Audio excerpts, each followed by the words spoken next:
Itu banyak nanti keutamaan istighfar. Rajin istighfar bisa dapat surga seluas langit dan bumi. Quran surah ketiga 133. Wasari'u ila maghfirati min rabbikum wa jannatin arduhas samawati wal ardh u'iddat lil muttaqin. Disusul lagi dengan amalan lain. Ayo bergegas kamu istighfar dan berharap dengan amalan-amalan itu bisa mendapatkan surga seluas langit dan bumi. Disediakan bagi orang takwa. Apa ciri amalan orang ahli istighfar? Kalau rajin istighfar kata Allah, maka akan muncul amalan-amalan lain. Ayat 134-nya. Alladzina yunfiquna fis sarai wad dharra, rajin infak. Wal kadhiminal ghaidha, orang rajin istighfar itu sanggup menahan amarah. Jadi kalau Anda ingin jadi orang sabar, latihan istighfar. Astagfirullah. Orang mencela, istighfar dulu. Astagfirullah. Nah, ketika Anda rajin istighfar, itu kita akan diberi oleh Allah kemampuan menahan amarah. Ya. Dasar kamu begini. Astagfirullah. Apa? Astagfirullah. Kamu ngeledek saya ya? Astagfirullah. Dah, sampai dia capek sendiri. Sudah mas, kalau sudah saya pamit dulu. Pergi aja sana. Astagfirullah. Wala'afina anin nas. Dan dia bisa pandai memaafkan orang. Jadi, yang indah tuh gini. Hati dia ditutup oleh Allah dari persoalan. Sudah selesai. Jadi dia tuh gak mikirin masalah lagi.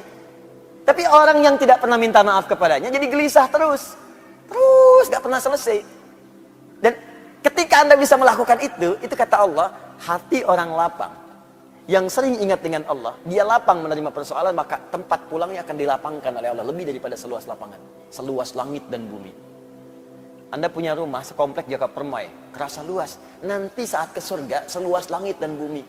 Silahkan maraton, boleh, koprol. Saya pengen tahu di mana ujungnya. Enak gitu. Nah pertanyaannya kenapa sering disandingkan tuh antara amalan dengan keutamaan? Supaya kita itu punya motivasi. Pengen dapat ini, tahajud ada 4 kemuliaan. Jadi kalau kita tuliskan, karir akan diangkat, pekerjaan akan dibimbing, masalah diberi solusi, kalau diganggu langsung Allah tolong. Quran surah ke-17 ayat ke-79 sampai 81. Nah, Anda tuliskan itu, keluarkan. Manfaat tahajud, berikan 4. Tempelkan langsung di dinding tempat tidur Anda sebelah kanan. Jadi begitu miring ke kanan, Anda lihat itu. Nggak ingat tahajud pun ketika melihat itu, pengen bangun malam harinya. Kalau bisa bikin kata-kata yang menarik, seperti Kiai Haji Ahmad Dahlan. Menuliskan di temboknya ketika akan berdakwah beliau. Ya Dahlan, berdakwah itu seperti menggenggam batu bara. Ingat sabda Nabi. Kalau kamu karena ujian yang kecil aja, karena celaan kamu gagal, kecil kamu. Seperti memegang batu bara. Tuliskan di dinding kita. Katanya karir pengen diangkat oleh Allah. Tahajud aja nggak mampu. Katanya pengen hidupnya mudah. Tapi bangun 2 rakaat aja nggak sanggup. Katanya pengen ditolong oleh Allah. Tapi begitu Allah ingin berikan, kamu nggak panggil. Sepertinya apa sih maumu? Tuliskan di situ. Ya, tuliskan. Di situ aku kadang merasa sedih padamu. Catat tuh. Tulis di tembok kita. Begitu dituliskan seperti itu, malam bangun.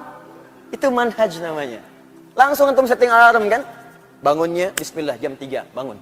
Alarm 2:04, 2:30, 2:45. Ya, supaya tertata rapi. Alarm 2:15 mematikan alarm 2:30. Alarm 2:30 matikan alarm 2:45. 15 menit kan ada persiapan. Jangan dikira orang bangun tuh langsung sadar, kan duduk dulu. Duduk, ngantuk, begini dulu kan, tahan-tahan. Ya, begitu sadar jam 6. Awal-awal begitu, lama-lama makin cinta, nanti bangun lebih awal lagi. Nah, ini keutamaan dimunculkan, makanya jangan heran para ulama kita itu sebelum menampilkan isinya, tampilkan keutamaannya dulu. Apa keutamaan menuntut ilmu? Supaya nanti kalau sedang malas-malas, maaf ya, kalau ada tantangan pekerjaan lain, kita bisa prioritaskan, tuliskan. Menuntut ilmu ini keutamaannya, meringankan beban hidup, memberikan solusi, jawaban semua didengar, doa-doa dikabulkan.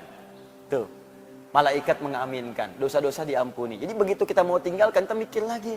Duh, jangan-jangan kalau saya pergi ke mall tinggalkan taklim, saya meninggal di mall, dosa belum diampuni. Saya udahlah ke taklim dulu aja. Mall bisa besok lagi. Datang dia. Jelas ya? Apa di antara keutamaannya? Mari kita tuliskan. Bismillahirrahmanirrahim. Kita masuk halaman 13-nya. Saya mulai dari paragraf kemarin yang belum berakhir sepenuhnya.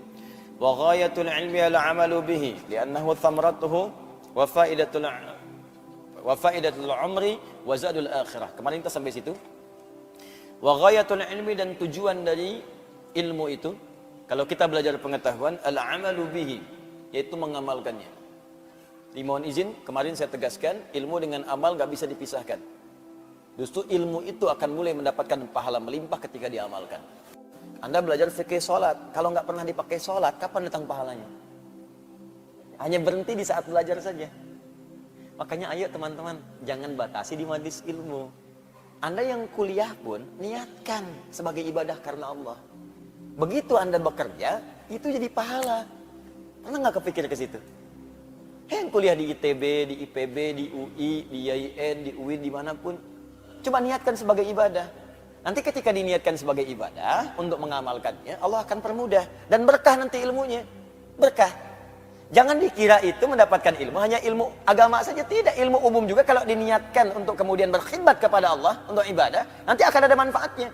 Masuk ITB, pengen jadi insinyur, masuk jurusan arsitektur, keluar dari situ bisa desain masjid, desain hotel dengan musolanya, sipilnya bikin jalan. Begitu diniatkan sebagai ibadah, berapa banyak orang lewat untuk umroh di situ. Ini jalan ini aja, berapa banyak orang lewat untuk sholat ke Al-Azhar. Subuh ini aja, berapa banyak lewat situ. Berapa banyak yang pakai keran di situ untuk wudhu. Berapa banyak yang ke toilet.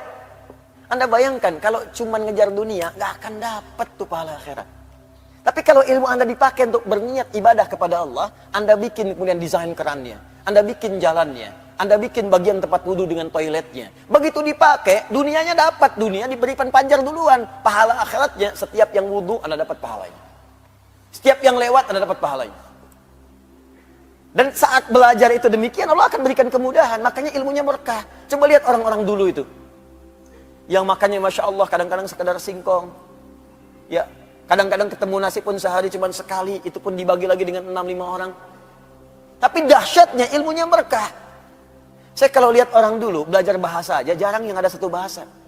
Minimal 2. Bahasa Indonesia, bahasa Belanda.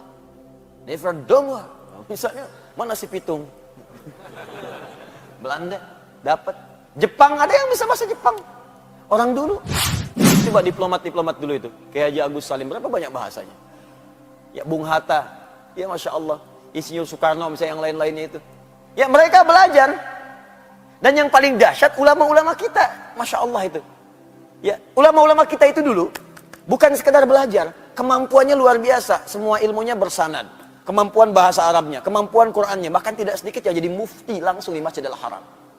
Tidak sedikit di antara mereka. Dan namanya abadi sampai sekarang. Bahkan murid-muridnya mengajar lagi. Syekh Yasin Al-Padani, berapa banyak muridnya sekarang mengajar? Syekh Ahmad Khatib Al-Minangkabawi, berapa banyak muridnya punya manfaat sekarang? Nah, jadi saya sarankan kalau kita mau belajar dimanapun itu, termasuk Anda yang sekolah di kampus-kampus umum, ayo bikin konsep untuk ibadah. Dengan ilmu ini saya akan berkhidmat. Ingat pesan saya, kalau Anda kejar akhirat, dunia akan ikut. Tapi kalau Anda kejar dunia, akhirat akan meninggalkan Anda. Kita kesini untuk ibadah, sholat, taklim. Dunia ikut. Begitu selesai, ada kopi, ada sarapan, ada pisang, dunia tuh. Tapi kalau kesini cuma nyari pisang, akan dapat. Udah akhirat gak dapat, pisang gak kebagian. Oh, paling gak enak tuh. Akhirnya bikin status, ternyata di Al-Azhar gak ada pisang. Enak kesini mau cari pisang, mau cari ilmu. Jadi kalau kita nyari akhirat tuh ikut dunia semua. Saya sering katakan begini, rezeki itu udah diatur. Surga kita yang belum jelas. Dunia itu gak usah capek lah. Ya, yang capek pada dunia, dia belum paham dunia, makanya pelajari ilmunya supaya nggak susah. Ini di rumah tangga ribut karena nggak pelajari ilmunya, jadi nggak selesai-selesai. Padahal kadang-kadang cuma beres dengan senyuman aja, tapi kadang nggak beres-beres. Kenapa? Karena ilmunya nggak dipelajari. Di bagian pertama, ghayatul ilmi ala amalu bihi. Ya, jadi mohon izin, orang yang belajar itu tujuannya untuk diamalkan. Kemudian itulah menjadi buah dari pengetahuannya yang bermanfaat untuk hidupnya di dunia dan bekalnya ke akhirat.